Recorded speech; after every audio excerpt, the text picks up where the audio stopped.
everyone. Welcome back to the Earthdawn Survival Guide, the podcast for all disciplines, paths, players, and game masters with your questers, Josh and Dan. I am Dan. I am Josh. And on today's podcast, we'll be discussing all things Larcenical, Part 2. I'm teasing. It's Larcenous, Part 2, because I was corrected many episodes ago, and Larcenical not being a word. So that hasn't stopped you before. And it's not going to stop me again. So I will keep doing that because it's fun. But anyway. Before we get into that, we haven't mentioned it until now. If you are listening and you are not aware, Earthdawn 4th Edition has the Kickstarter running right now for the next book in the line. Now? Grand Bazaar, which is a book focused mainly on the giant market that is right inside the Gates of Thrall, and using that to explore some of the political changes and situation in the Dwarf Kingdom in the wake of the Second Theron War and various other things that have been happening in Barsave. In addition to the book itself, there are a whole bunch of cool add-ons that are available, including a plush Mountainshadow. That's going to be mine. Including several newly commissioned miniatures. We've got a Tiskrang, we've got an Obsidiman, we've got a Troll, we've got an Orc figure, all designed up and going into production. We also have a Verjigorm figure. Oh, yes. We have the Verjigorm figure. There are pictures at the Kickstarter story site that show the scale of the like normal sized Namegiver miniatures compared to the Verjigorm fig. The Verjigorm fig is massive and gorgeous, huge, and scary, and it's got like a dragon skull clutched in one of its claws. So that's available. Also, there are add-ons that are opening up as we hit various stretch goals. One of the things that is a feature of the Grand Bazaar is advertising and marketing. And so we are giving people an opportunity when we hit certain stretch goals, we're opening up a couple more slots to have their player character be like the face on the Wheaties box. Yeah. Where there's like a little flyer that will be promoting some kind of product or whatever, and they can have their character be the one that is sort of on this little poster, this little like poster flyer thing that would in theory be slapped up on frames and in places around the bazaar to try and get people to come to a particular shop or to try a particular product or service or whatever. So the player character can buy ad space in the Grand Bazaar book. Yeah, basically. To sell their wares and build their legend. It would be really, really cool if on this one we could hit the $50,000 stretch goal, because that's the one that is going to open up the art budget quite a bit, which would be really, really cool to have, because that means that we can get more and or more expensive artists involved in terms of producing art for the book. That campaign is running through June 14th. It ends as of midnight Eastern time, June 14th, switching over into June 15th. So as of the release of this episode, we've basically got about 2 weeks left. So if you were not aware, go to Kickstarter, search for Earthdawn, search for Grand Bazaar, search for FASA Games. Any of those should take you to the campaign. Obviously, as well, it is linked in social media. It is linked on the Discord. So please check it out. I've been linking it from the Survival Guide's Twitter feed and stuff like that. So it is possible to find. Please check out. Oh, and that is because, of course, podcasts are forever. That is 2022 are the dates of that. Yeah, because as of right now, the Grand Bazaar Kickstarter on Earthdawn is just over 36,000 as of the recording. As of this recording, so got 14,000 to go.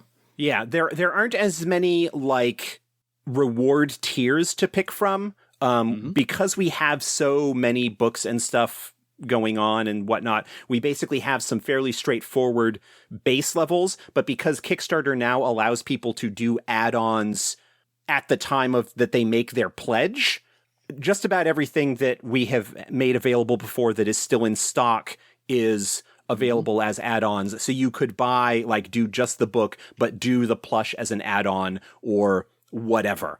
Go there and check that out. The book is being finished up.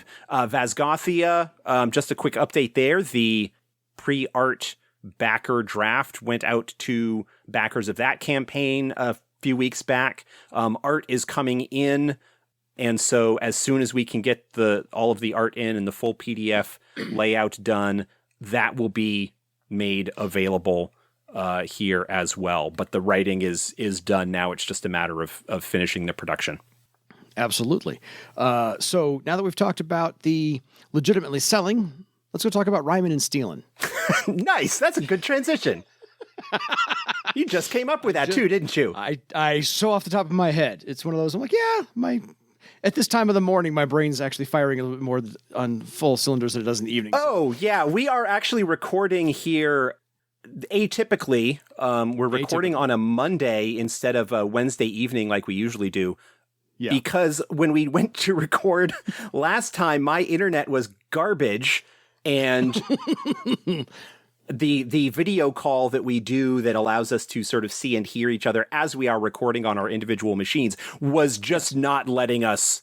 No, it was just not letting us communicate. We anyway toyed real briefly with the idea of just like calling each other on the phone and doing it over the phone, while still recording into our respective machines. Yeah. But it was just like, no, we'll just like, we looked at our schedules and we're just like, well, we've got some other weird schedule changes that are going on because I'm going to be going on vacation latter part of June, which is normally like one of our recording weeks. We've got a special interview coming up here in a little bit that I'm kind of looking forward to. And I actually want to send some info to you, Dan, so you can maybe do a little bit of prep beforehand. I will do so. I won't say anything more about that right now. Not until it happens. But yeah, that is all scheduled and lined up for something that I think should be of interest to our listeners. Agreed. Because it is something that has become more of interest to me in recent years, and something that has become more of a conversation in tabletop gaming circles, particularly in indie gaming circles, but in broadly speaking tabletop gaming circles in general. And I kind of refer to it at times with things, but we're going to do a deep dive on some stuff with a special guest. Absolutely. Anyway. No, it's not Lou. It is not Lou. We will we'll get to Lou at some point. Yeah. This special guest was more of we're not doing it for a like specific like special numbered episode. It's just, oh, hey, this is an idea that I had. I reached out to them. They said, oh yeah, sure. And we kind of like worked out scheduling, and we'll be doing a recording. So yeah, no worries. Rhyming and stealing. Welcome back to The Thief. How about we get the 2-minute rundown on the very special place that the Thief discipline holds in the Earth Dawn realm. We talked about this quite a bit, I seem to recall, with the first Thief, Thief episode where we talked about the novice and journeyman tiers. The Thief holds kind of a weird place in some regards because the original design of the Thief discipline was modeled very, very strongly on Jirol in Chris Kubasic's novel The Longing Ring, where Jirol gets initiated to be a thief, and that all of the things that he demonstrates during that novel had to be made available to the first circle of the first edition Thief, because that's the only way that the mechanics could reflect the narrative of what was going on at the time. Yeah. Kind of a hard thing to pull off. Yeah, I mean, it was fine, but the Thief has always kind of occupied a little bit of a weird space. Such a weird space, in fact, that when the Adept's Way came along, the essay, the point of view, the perspective of the Thief that was presented in that book was one that was very different in a way from Jirol and Garlthik, who were sort of the iconic thieves prior to that point, both of whom were very self-centered and selfish and not the kind of characters who would be suitable for a long-term positive relationship with an adventuring party. Kind of like taking on some of the potentially worst aspects of role-playing game thieves, and more specifically D&D thieves, where you have characters who, in the hands of a difficult or obnoxious player, would be stealing from party members and potentially betraying them and basically being out for themselves in a situation where that kind of thing is ultimately a liability. Like if you are in a dangerous situation where you are delving into a dangerous abandoned care, you need to be able to rely on your fellow party members. I'm actually now just remembering that the POV character of Inheritance, the short story that's in the original first edition book and was reprinted in the Player's Compendium for Classic and in third edition, is a thief, but is certainly not given the strong personality and mystical point of view that I think came to typify things a little bit late, not much later, but a little bit later in the line. And the characters in that one were all a little bit more like traditional adventurers, just kind of like playing their role and doing their thing. But anyway, all of that aside, the thief ultimately is about taking things. And the method and the way by which they take things can vary from thief to thief. Yeah. But ultimately, that is what defines the thief philosophically. Now, they could be that I am liberating treasures from the nasty things that have stolen them away, or operating as a spy, stealing secrets from bad guys, or, however it is that the thief in question wants to frame the way that they operate and the things that they do and why they do them. But all of them tend to be focused on the sort of stereotypical thief thing, modeled kind of going back quite a ways to like the Fafford and Grey Mouser stories from Fritz Lieber and stuff like that. The thief, the rogue, all of that sort of thing has been very strongly iconic to some degree within fantasy fiction and even science fiction to a certain extent. Like, I wouldn't necessarily make Han Solo a thief, but he is a scoundrel and a smuggler and a rogue, and those sorts of characters are very strongly represented within the speculative fiction genre. Yes. You've got entire games that are based around that. You've got entire genres. The heist film, heist genre is based around thieves, each of whom have their specialties and their focus. You look at a game like Blades in the Dark, which is a game that is just completely built around the idea of you are playing a gang of thieves and you are doing jobs, and how you maneuver through and manipulate the underworld situation that you are in. The TV show Leverage was thieves. Phenomenal game, phenomenal show. Yes, phenomenal show. Or you look at something like Firefly. Again, like sort of an iconic kind of thing.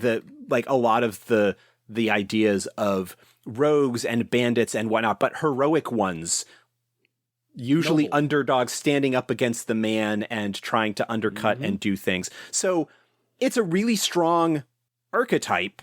Yeah. And it is completely understandable that people might want to play them. And they have some skills and abilities, at least in Earthdawn, that are very useful when it comes to adventuring in dangerous situations, whether that is in an urban environment or care delving. Yes. We talked about this, I bet, quite a bit in the first episode. I didn't go back and listen to it. I didn't either.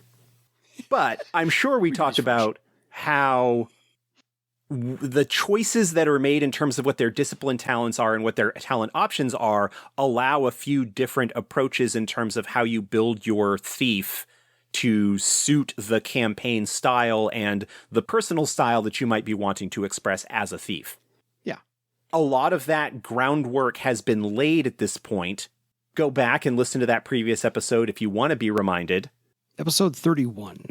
Somewhere in those kind of low double-digit episodes.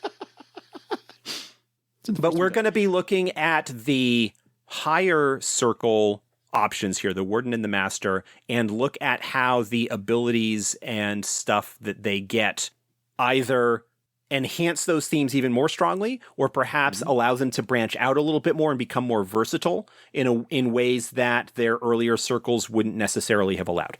Absolutely. And let's remind everybody, since this was an archetype, I can't say founded in D&D, but in D&D, there is a alignment you kind of have to allow your thief to operate in, whereas Earth Dawn doesn't have that. There's a whole lot more versatility and flexibility to be the thief you want to be and the motivations you'd like to have. Yeah, absolutely. Absolutely. And the essay in the original Adept's Way is one that kind of makes a strong case for that, in that it is the gift of theft, the idea that this individual thief was like, I am freeing people by taking things because they are then no longer shackled by stuff.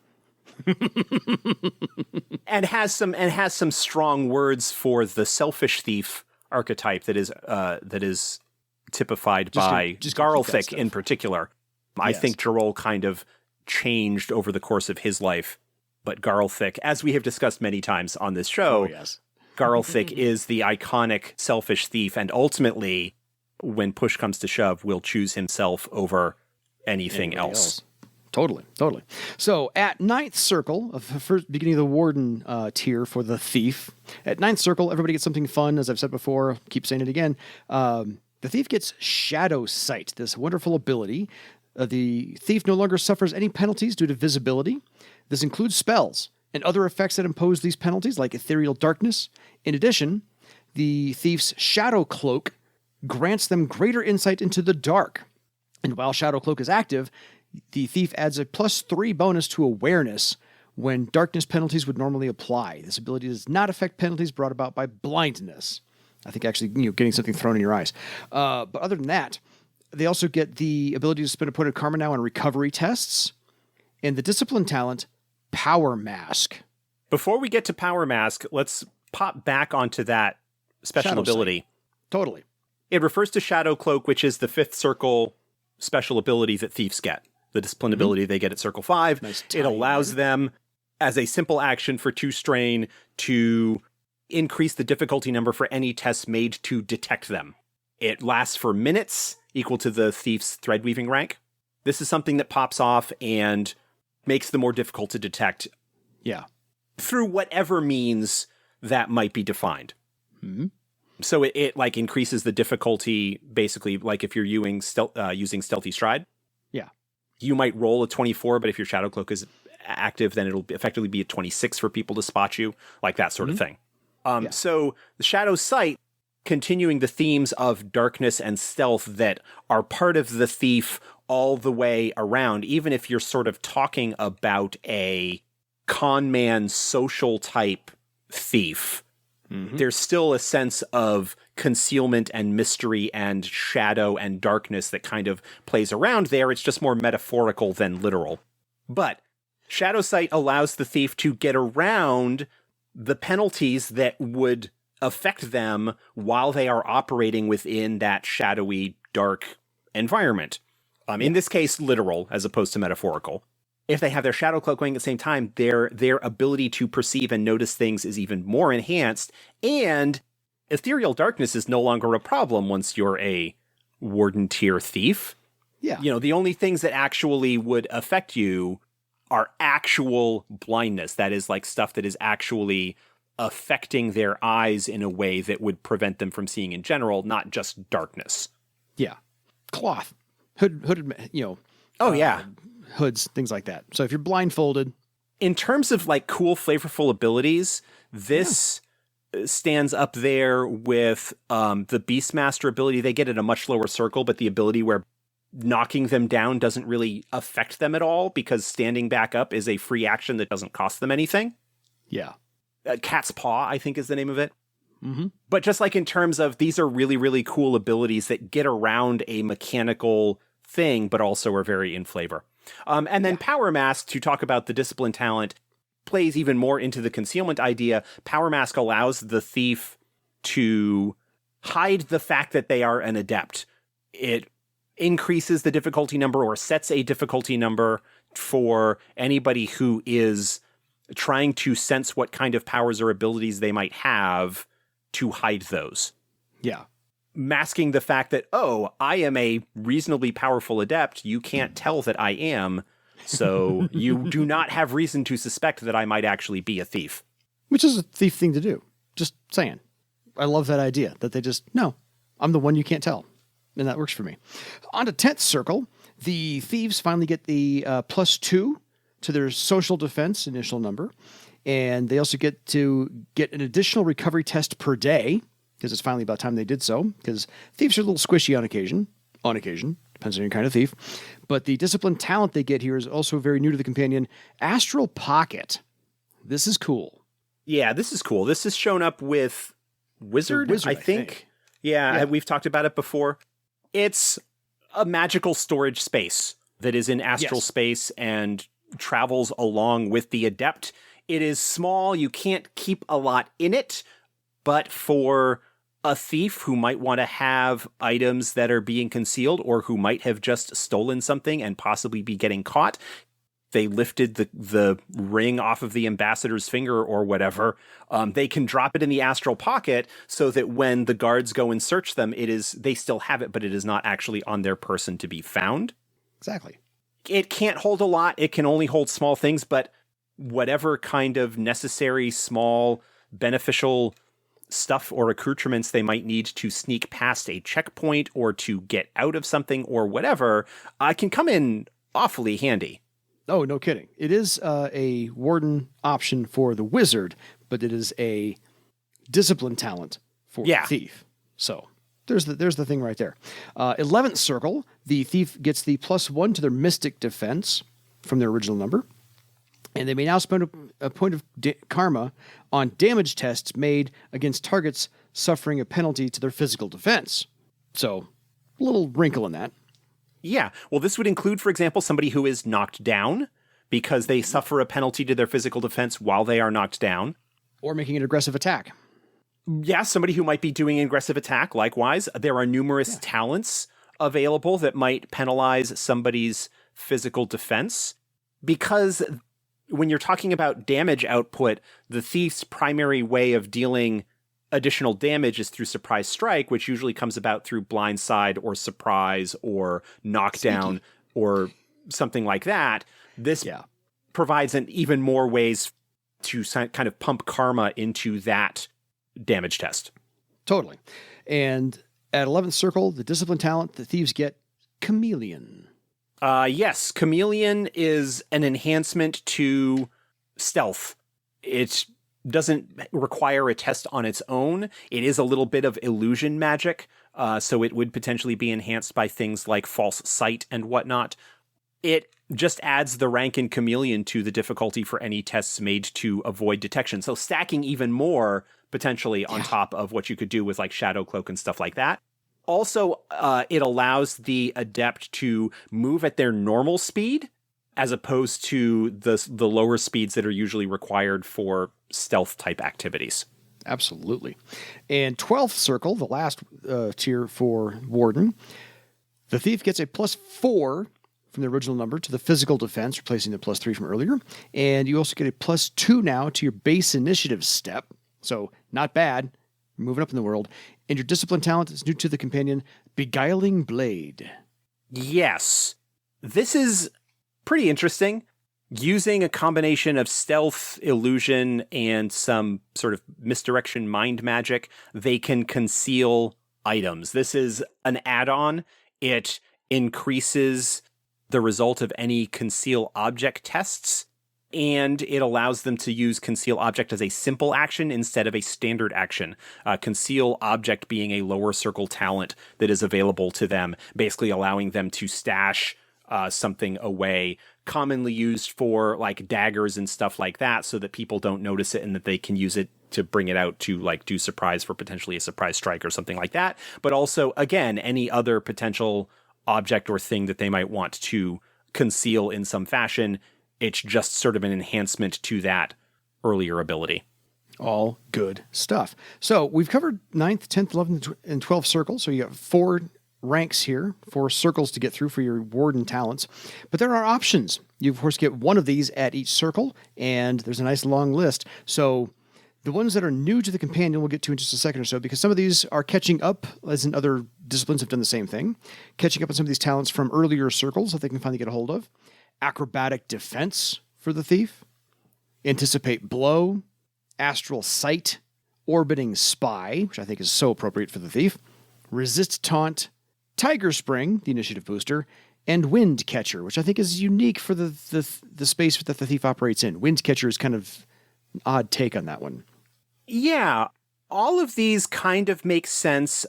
Acrobatic defense, anticipate blow, both of those are nice defensive talents that there really wasn't space for, given everything that needed to be provided to the thieves in the earlier circles, but absolutely would be appropriate in terms of their desire to not be hit or not be caught. In a sense, the one that you choose would, I think, largely depend on whether you are more dexterity-based, which would be the acrobatic defense, or perception-based, which would be anticipate blow, because they are each based off of those respective attributes and target either physical or mystic defense, depending on which one it is. The advantage that anticipate blow provides is that it does provide a bonus on your first attack that you are making against the anticipated target that round. Acrobatic defense, on the other hand, allows you to universally boost your physical defense against everybody in the vicinity with just a single test, whereas with anticipate blow, you need to sort of test against each individual target that you want to use it against. So there's some trade-offs there. Astral sight, thieves, especially when they start getting into this level, are going to be dealing a lot more with potentially magic protections and defenses. Having the ability to see and examine the patterns of wards or magical traps or that sort of thing could be very, very handy.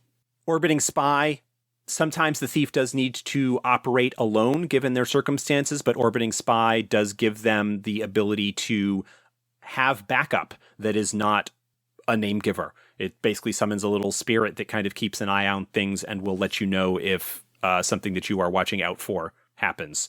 Resist taunt, fantastic, useful, active social defense. It's the avoid blow of social defense.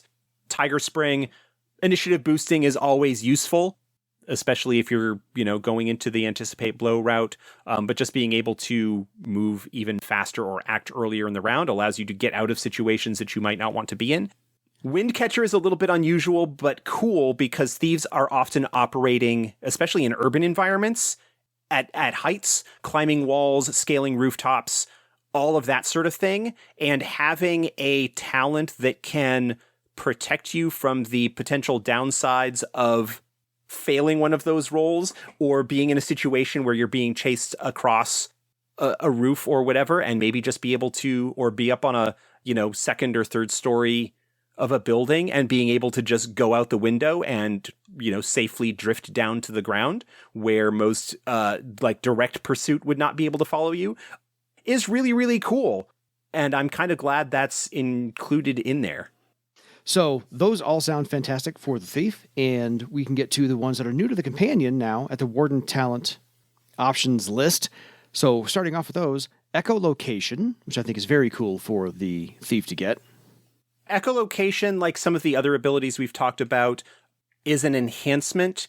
It allows the thief to get bonuses to awareness tests and allows them to detect things in a situation where sight, for one reason or another, would not apply.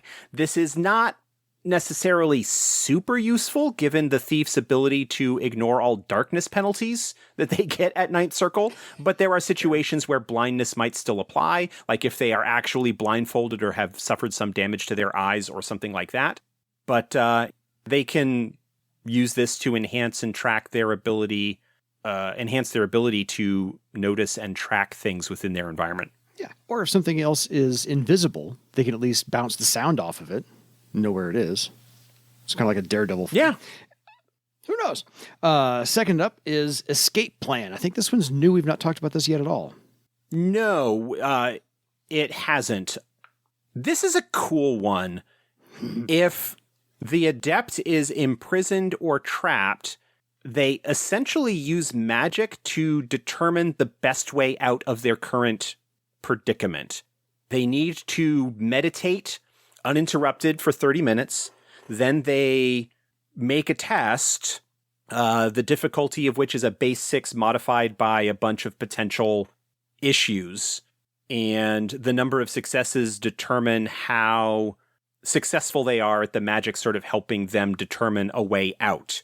Each success gives them and anybody who is accompanying them and following the plan +2 to any tests directly involved in escaping. It does not modify combat or spellcasting, so it doesn't help you in a fight, but in terms of getting out of things, it's really useful.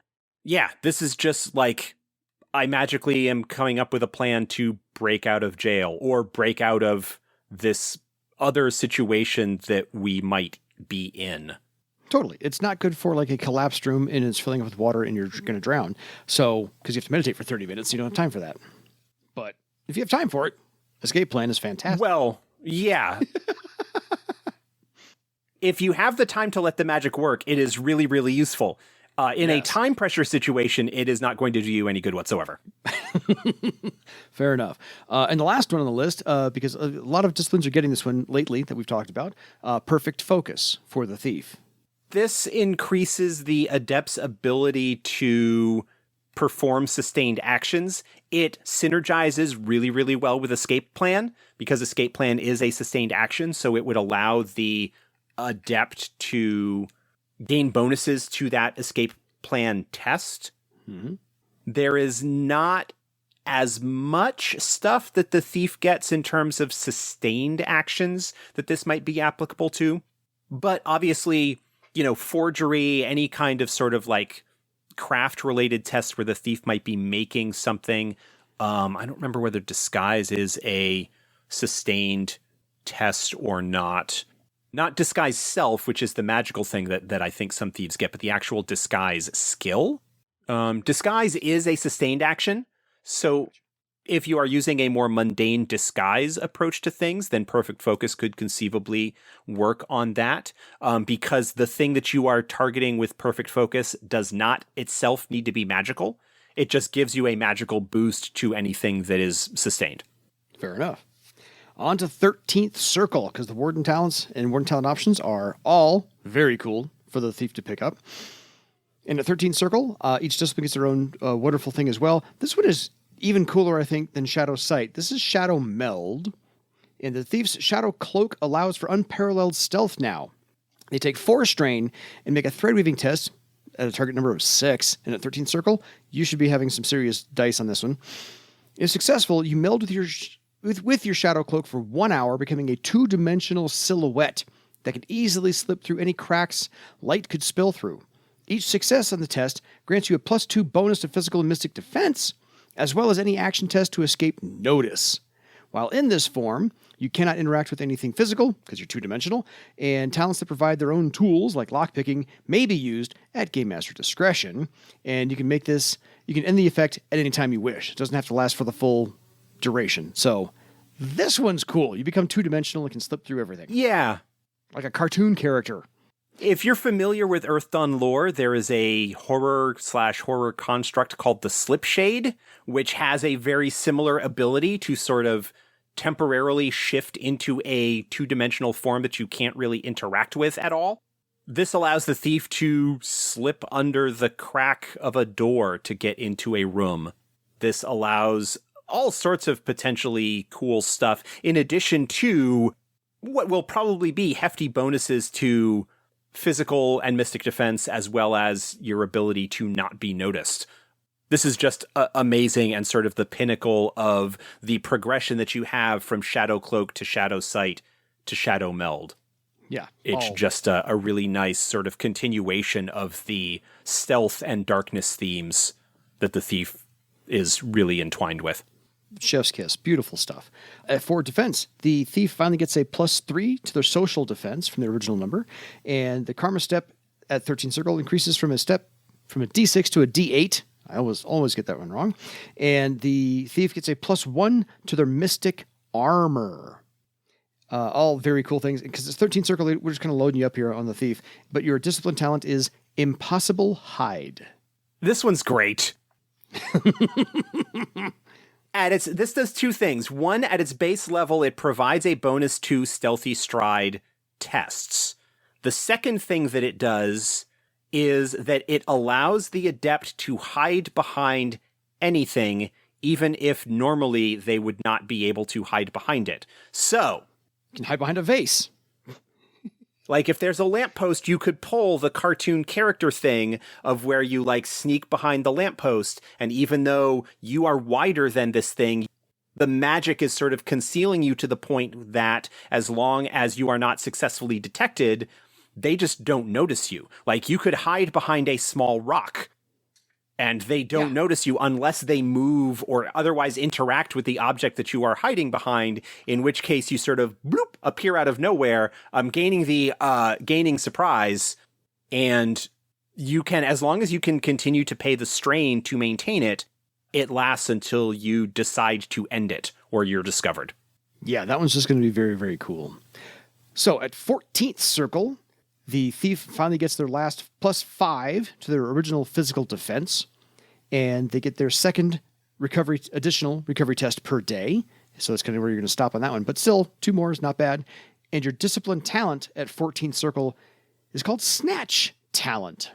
Snatch Talent is another really cool, like, extension of the thief's abilities. Something like this, I'm pretty sure, appeared in earlier editions, but it allows the thief, using pickpockets, to temporarily steal another adept's magical talents.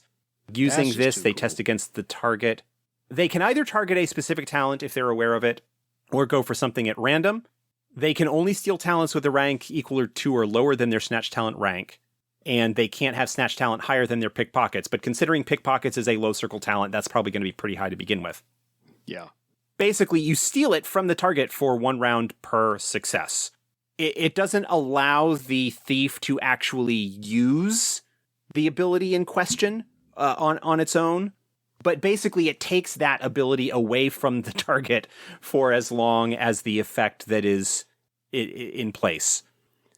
Grab that little bit of astral energy and hold onto it while, magically speaking, while the effect is in place. And it would allow a thief to potentially, say, steal the melee weapons talent from a lower circle or lower ranked swordmaster.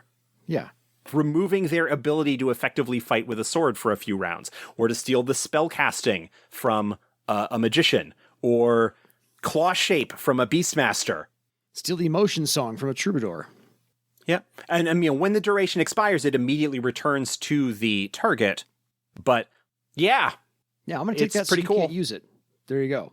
Yeah, that's I For a think little one of bit. the more powerful tools in their toolkit here. So on to 15th circle, because there's the last one here. And again, this should not be enough for you because 15th circle is the pinnacle. The thief gets a +2 to their mystic defense, and they get their initiative step now up to a +3 from their base. So you're doing pretty well in the world. And the 15th circle discipline talent is Dream Thief, which we've talked about once before. Have we? I think Dream Thief was from the Wizard, wasn't it? I think there may be something that would be weird if that's the case, because Dream Thief is connected, much like Snatch Talent. Dream Thief is connected to pickpockets. Gotcha. There might have been a similar ability that is available maybe to the Illusionist. That might be what I'm thinking of. But Dream Thief allows the thief to use their pickpockets, or enhances their pickpockets, to allow them to reach into the target's pattern and temporarily steal memories. Oh, there you go. They won't necessarily notice right away that their memory is being stolen.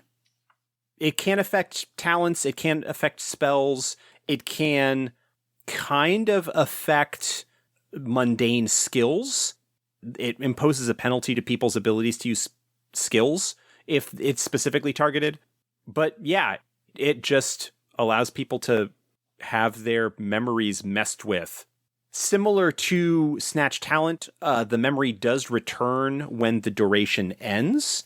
And it lasts 1 day per success. So that could be a while, yeah. It would allow you to, you could perhaps snatch the memory of the guard seeing you, giving you enough time to get away so that when the memory is returned, you are no longer in a situation where that's going to cause you a problem. I had it confused with Memory Probe. That's where I got it wrong. This Memory Probe is a Master Talent option for the wizard. That's understandable because they have similar type of effects. They have very similar kind of effects. But Dream Thief, I'm pretty sure, is unique to the Thief because it's the only one, sort of an enhancement to pickpockets and is limited by pickpockets the same way that Snatch Talent is. But it has its own test that it is rolled. Because your memory is a whole lot better than my research. So, not a problem. I had it screwed up that it was Memory Probe instead of Dream Thief. So, no worries. We're in good shape. Back to the Master Talent options. All of these are new to the companion. And so at 13th, 14th, and 15th circle, you only get 3 of these options. Choose wisely, as I always say. There's 8 of them here, so we'll get to them one at a time. Alley Cat Approach has a neat little name to it. We talked about this with the Beastmaster when we covered their high circle stuff a few weeks back. This talent allows the adept essentially to get bonuses to operate in urban environments. It does cost them a recovery test to use, but each success gives them +2 bonus to initiative, as well as action tests used to navigate and maneuver through urban environments. So climbing, chasing, escaping, not direct combat, but anything else, which obviously would be very, very handy for an urban thief who is operating in that environment. And next up is, we've talked about this many, many times, Critical Hit. Critical Hit is a straight-up damage adder. Doesn't require any additional test of its own. It's just if you roll high enough on your attack test, then it adds additional damage. Easy, enough said. Defensive Posture. Defensive Posture is a boost to physical defense stuff. It adds its rank to any action test that would improve physical defense, so Anticipate Blow, Acrobatic Defense. It is also provides bonuses to Avoid Blow and or Riposte tests. So it's an additional enhancement to make your physical defense even higher. And one of my favorite talent names, Disarming Smile. Disarming Smile is a social test. It essentially short circuits any hostilities that are going on at the time, allowing people moments to negotiate.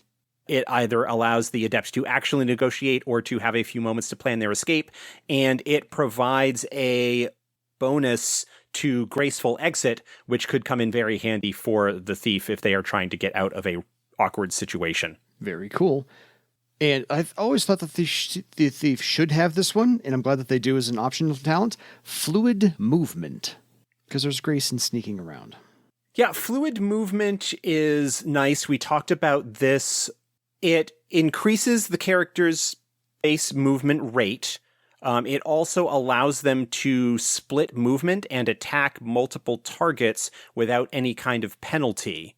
It costs additional strain for each additional opponent that they wish to attack in this way. And since the thief isn't so much of a multi-target combat type, that aspect of things isn't quite as handy.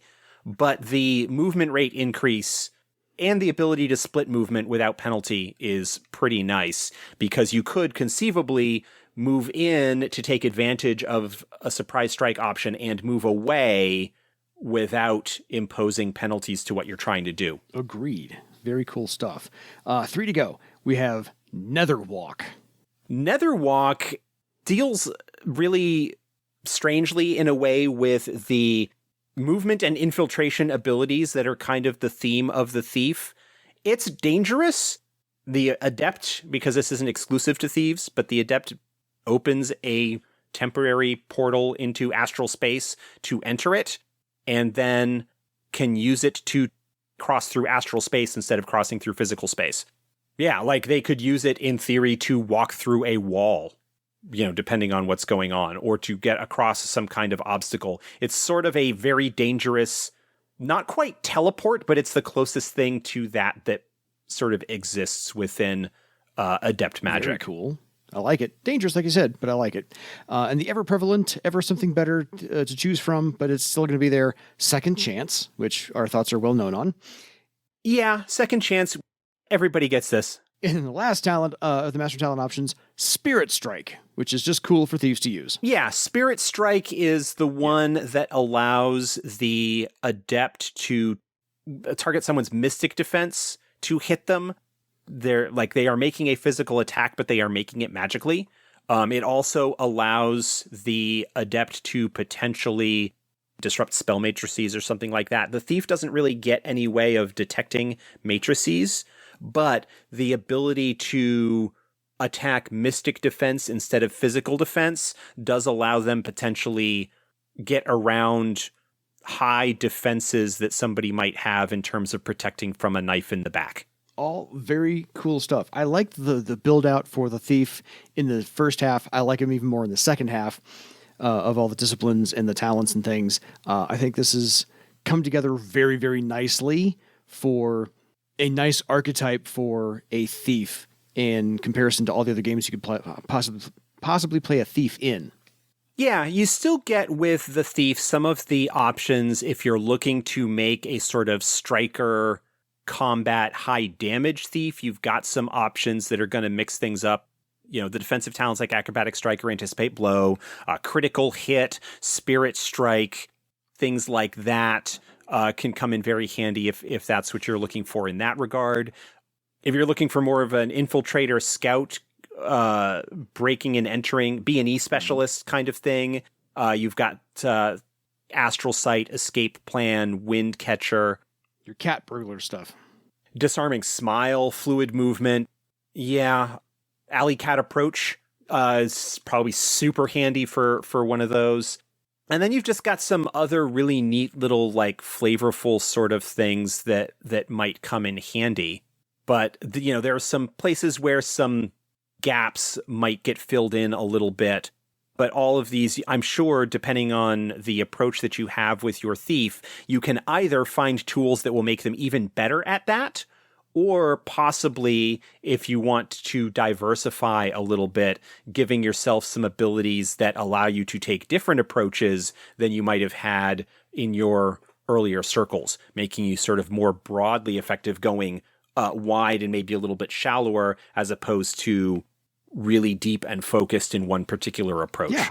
I like playing a thief. I actually have a thief in third edition. I need to upgrade him to fourth edition because I like the new skill set over here better. But I made a thief once. I like playing him. It was nice to create a little headspace for the internal morality, to what you said earlier, to just figure out what his motivations were and kind of go from there. So I have a dwarf thief who decides never to actually never pay for a room. He will always just sneak into an abandoned tavern room and then sneak out the next morning. So he never pays for a room. So this is one little wrinkle I put in my thief. How would you do your thief? I don't know. Honestly, the thief, I recognize them as a great archetype and the value that they have and what they can contribute to things. But the thief is not a discipline that I would be inclined to play. I think they're fantastic. I like what has been done with them. I appreciate the concept that they embody. It's like on the lower end of choices that I would make in terms of a character that I would play. I would be a lot more inclined to play a character that maybe picks up a couple of thief adjacent sort of things rather than play a thief. Fair. It took me a long time and multiple reads of the Adept's Way to get that headspace around how is stealing from people a heroic, noble thing. And it finally clicked where I'm like, okay, I have my own headspace for this guy now. I'm good. And it took me, like I said, a very long time to get around that. And I got there. And that's fine. I don't play them all that often because that game master's busy right now. But I have my thief and I kind of like him. It works for me. He doesn't steal for himself. He'll steal for other people. So if you give him a job to do, he'll go take care of that and bring it back for you. But he has to find nobility in that somewhere to say, yes, you were wronged. I will go right that wrong. And there we are. But I agree. It takes a special kind of person to find that in playing a thief or a special, a different take on it. And so it wasn't high on my list either, but I eventually got there just to give myself a challenge to play. Any final thoughts on the thief on the higher tiers? No, I think I've kind of covered everything that I wanted to here. And, don't let my personal feelings on playing a thief as a character myself color in any way, dear listeners, whether you should play a thief or not. Again, I really like the thief as a concept. I really like the options and the talents and the abilities that they get, but I just personally, the temperament that I have and the types of characters that I personally like to play, the thief just isn't one of them, which is fine. Yeah. Fighter is not my thing, and that's okay. Warrior, Swordmaster, not my bag of tricks. I'm good with a whole bunch of other things. So one of those things. Everyone's got the things that they like, and we hope that this one filled out the thief a whole lot more for you. Josh's 4 or 5 minute recap at the beginning of the show is fantastic. Please do not forget, there is a Kickstarter going. Need all the help we can possibly get, because that, like Josh says, unlocks the higher tiers for the artwork, and artwork is just cool. Got to pay the artists, and we need to pay the artists. So until next time, folks, join the Kickstarter, back that. Find your way to make a good thief for yourself, and go steal what you need for your legend. Good night, everybody.